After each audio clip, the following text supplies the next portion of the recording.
श्री शिवाय नमस्तुभ्यम। हम सबको पता है कि आज है 7 अगस्त यानी कि सावन महीने का आखिरी गुरुवार का दिन। जो भी महीना सावन महीने का जो आखिरी गुरुवार का दिन होता है उस दिन रोहिणी नक्षत्र हम सभी को देखने को मिलता है। इसीलिए आज के दिन भगवान हरि का भी स्मरण हम सभी को करना है। इसीलिए उन्हीं के नाम का दिया आज आपको अपने घर पे लगाना है, जिससे आपके परिवार में जो भी इंसान कुछ भी मांगेगा ना उसे वो सब कुछ मिलने वाला। ठीक है ना। वीडियो को पूरा देखिएगा। मैं वीडियो के स्टार्टिंग में आपको बताना चाहता हूँ, इस पूरी वीडियो में हम लोग 4 महा उपाय की बात करेंगे आज सावन के आखिरी गुरुवार को। जो आपकी फैमिली की प्रॉब्लम हो, समस्या हो, उसी के अकॉर्डिंग उपाय को करिएगा। ठीक है ना। ज़रूरी नहीं होता कि सारे उपाय करने होते हैं आपको ना। हर उपाय के अलग अलग नियम होते हैं, अलग अलग फ़ायदे हैं। जो आपके परिवार के लिए ठीक हो आपके लिए उपाय को करेंगे। ठीक है ना। आज के दिन हम सभी को ज़रूरत पड़ने वाली है आटे के दिए की। किसकी ज़रूरत पड़ेगी? आटे के दीपक की। तो आपको क्या करना है, इस प्रकार से आटे का दिया लेना। यहाँ पर देख रहे हो कितने मुखी बन गया है। इतने नहीं बनाने हैं ना, नॉर्मल सा किसी भी शेप का आप आटे का दिया बना लो। बस एक ही चीज़ का ध्यान रखना होता है आटे के दीपक में कि जो आटे का दिया लेना ना वो साफ़ सुथरा हो। साफ़ सुथरे का ये मतलब नहीं कि आप गंदगी से बनाते होगे रोटी घर में, लेकिन जो चीज़ें रोटी हमारे एक नॉर्मल आटे से बनाई जाती है ना उसी से पूजा नहीं होती है, अलग से आटे का रखना होता है साफ़ सुथरा, उसी से दिया बनाना। ठीक है ना। अब जब हम आटे का दिया बनाएंगे और दीपक लगाएंगे किसके लिए बताओ? भगवान हरि के लिए। तो जब भगवान नारायण के लिए दिया लगा रहे हैं हरि के लिए, तो कौन सी लगती है? गोल बत्ती का दिया। चीज़ें क्लियर हैं क्या? अब यहाँ पर हम सभी को ज़रूरत पड़ने वाली है तिल के तेल की। आज के दिन हमें कौन सा दिया लगाना है? तिल का। देखो घी का भी लगा सकते हो, कोई दिक्कत नहीं है इसमें, घी तो सबसे अच्छा होता है, बट आज के दिन क्या लगाना है? तिल का तेल। ठीक, डाल दिया। अब बारी आती है इस दीपक को भैया लगाएंगे कहाँ पे? आप लोगों के घरों में माँ तुलसी का पौधा ज़रूर होगा। जिनके घर में माँ तुलसी का पौधा नहीं होता उनके घर के पानी पीने योग्य नहीं होते हैं, आपको पता है ये चीज़ है ना। तो अगर आप हिंदू धर्म को फॉलो करते हो, सनातन धर्म को फॉलो करते हो, उस धर्म के हो, तो आप लोग को तुलसी माता का पौधा एटलीस्ट अपने घर में रखना चाहिए ज़रूर। ठीक है ना। तो आपको क्या करना है, कुछ लोगों की गलतियां यहाँ पर समझा देना चाहता हूँ 10 सेकंड में। ये जो स्पेस आपको दिखा, एक मिनट कलर चेंज कर लूँ आपको समझने में आसानी होगी। ये जो स्पेस आपको दिखाई दे रहा है ना गमले के अंदर, देख रहे हो स्पेस, इसी स्पेस में लेके जाते हैं लोग, दीपक को रख देते हैं। जितना फायदा नहीं उतना नुकसान हो जाता है ना। कभी भी दीपक को तुलसी माता की क्यारी के अंदर मत रखा करो। अगर आपके द्वारा जलाए गए दीपक से तुलसी माता के पौधे को हानि होती है तो इससे आपको दोष लगता है, इस चीज का ध्यान रखना। ठीक, दीपक को थोड़ी सी दूरी पे, बहुत ज़्यादा दूरी नहीं, हल्का सा दूरी पे आपको दीपक को लगाना होगा। मैंने कौन सा बताया है? गोल बत्ती का दिया। ध्यान रखना होता है जब हम तुलसी माता के पास में दिया लगाते हैं भगवान नारायण के नाम का, तो दीपक के नीचे क्या रखते हैं? थोड़ा सा आपको हल्दी यहाँ पर ऐसे गिरा देना है, या फिर हल्का सा हल्दी से स्वस्तिक वगैरह जो कुछ भी करना है बना लो। ठीक, अब बारी आती है दीप को प्रज्वलित करने की। और मैंने आपको एक बार नहीं हजारों बार बताया है कि जब हम तुलसी माता के पास में दीपक को जलाते हैं तो इस दीपक को हमें किसके नाम से जलाना होता है? एक बहुत ही प्यारा सा मंत्र होता है गुरुवार का, ओम नमो भगवते वासुदेवाय। फिर दोबारा बोल रहा हूं, ओम नमो भगवते वासुदेवाय का स्मरण करते हुए दीपक को जलाना है। और दीपक जलाने के बाद में अपने परिवार की उन्नति के लिए, तरक्की के लिए एक चुटकी हल्दी दीपक के अंदर भी डालना चाहिए। चीज़ें क्लियर हैं क्या? चलो अब यहाँ पर हम लोग आगे बढ़ते हैं। इस वीडियो पे करने वाले हम लोग दूसरे उपाय की तरफ। ये जो दूसरा उपाय हम लोग करेंगे ना, ये स्पेशली अपनी इच्छा की पूर्ति के लिए करेंगे और महादेव के शिवलिंग के पास में करना। ठीक है ना।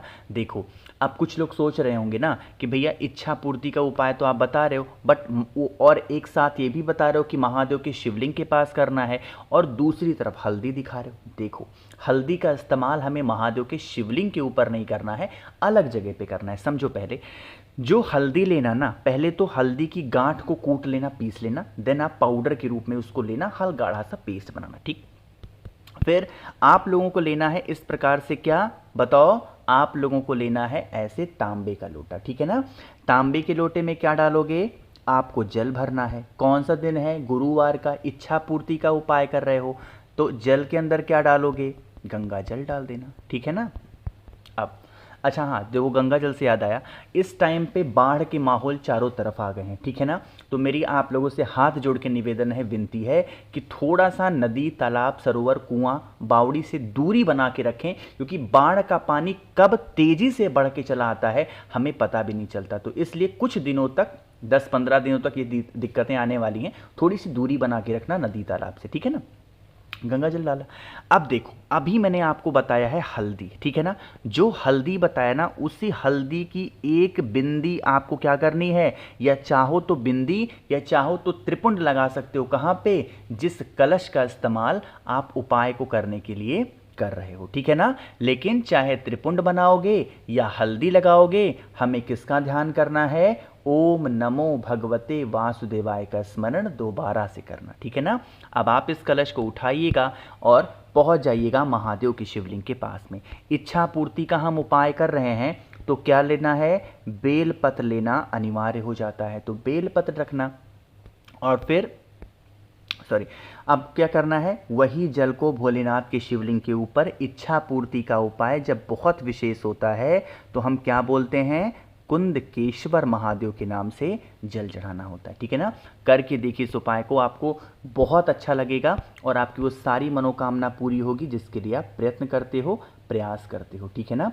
आगे बढ़ते हैं तीसरे उपाय की तरफ, जो कि किससे करना है, बेल पत्र से करना, ठीक है ना।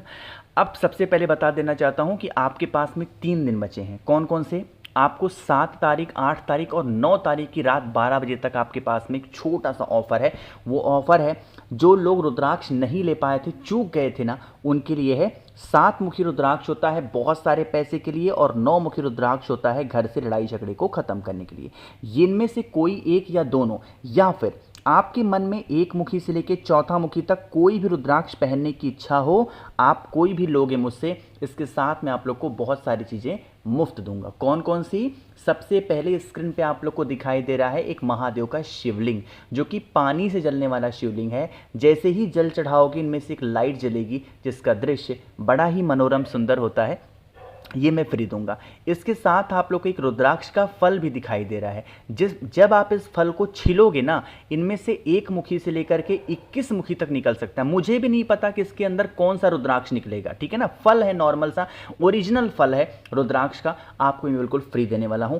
इसके साथ आप लोग को कुछ और चीजें दूंगा, जैसे 5 मुखी रुद्राक्ष, 3 मुखी रुद्राक्ष, रुद्राक्ष की माला बहुत ही अच्छी क्वालिटी की, प्लस आपको 50 ग्राम भस्म महादेव का श्रृंगार करने के लिए, और एक नई चीज मैंने ऐड कर रखी है, 4 स्टिकर श्री शिवाय नमस्तुभ्यम के भी आपको मैं देने वाला हूं। तो इन सभी चीजों का लाभ अगर आपको उठाना है तो मुझे आपको व्हाट्सएप पे जल्दी से करना होगा मैसेज, 9005643345 में मेरा व्हाट्सएप नंबर है। कैश ऑन डिलीवरी की सुविधा उपलब्ध है, ये ऑर्डर जरूर करिएगा, ठीक है ना।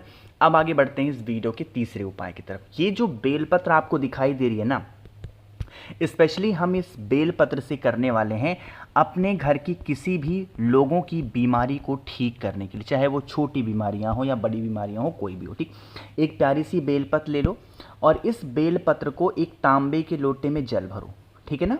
रोग बीमारी का तो उपाय कर रहे हो, तो जल के अंदर क्या डालोगे, गंगा जल डालना। और जो बेलपत्र मैंने दिखाया ना, उस बेलपत्र को इस कलश के अंदर ही क्या करना है, डाल देना है ना।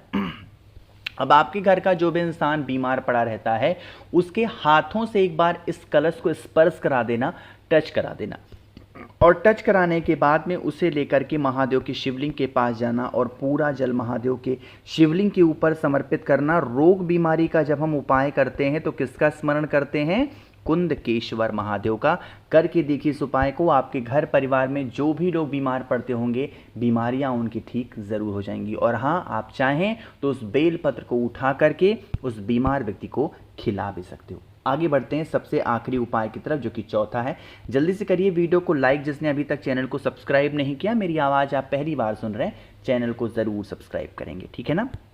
देखो, सबसे पहले बता देते हैं इस उपाय के बेनिफिट क्या है। कष्ट, ठीक है ना, वो कष्ट चाहे धन को लेके हो, बीमारी को लेके हो, इच्छा को लेके हो, व्यापार को लेके हो, नौकरी को लेके हो, किसी भी रूप में कष्ट है, पीला चंदन लेना आज गुरुवार के दिन, और एक बहुत ही प्यारी सी बेलपत्र लेना, तांबे का लोटा लेना, जल भरना, और इसी जल के अंदर थोड़ा सा पीला चंदन डाल करके कलश को हिला देना, जिससे वो चंदन अच्छे से इस जल में मिक्स हो जाए।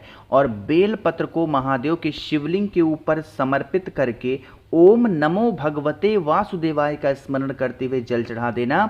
चाहे वो कितना भी बड़ा कष्ट होगा, वो कष्ट आपके घर परिवार से दूर ज़रूर हो जाएगा। बाकी मैंने कोशिश की आप सभी को आज बहुत ही प्यारे से उपाय को समझाने की। जो उपाय आपके अकॉर्डिंग ठीक हो, आपकी फैमिली के अकॉर्डिंग ठीक हो, उपाय को ज़रूर करिएगा। बाकी वीडियो पसंद आई हो तो लाइक करिएगा। मेरे जितने भी भाई बहन आवाज़ पहली बार सुन रहे हैं, चैनल को ज़रूर सब्सक्राइब करेंगे। श्री शिवाय, नमस्तुभ्यम।